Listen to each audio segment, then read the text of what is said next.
Welcome to Kenton's videos. Enjoy the video. In this video, I will explain how to make churros like a pro.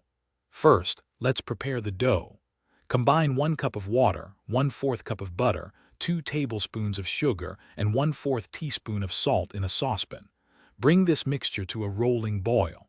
Then, add 1 cup of all-purpose flour all at once, stirring vigorously until a smooth dough ball forms.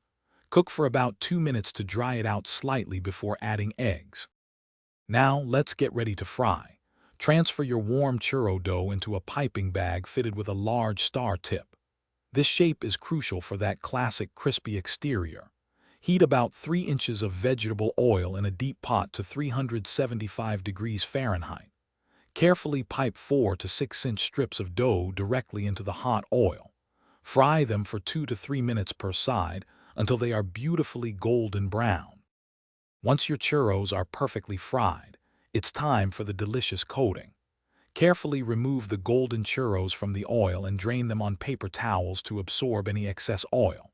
In a shallow dish, combine 1/2 cup of granulated sugar with 1 teaspoon of ground cinnamon. While the churros are still warm, roll them thoroughly in this sweet mixture until they are completely coated. Serve them immediately with a rich chocolate dipping sauce for an unforgettable treat.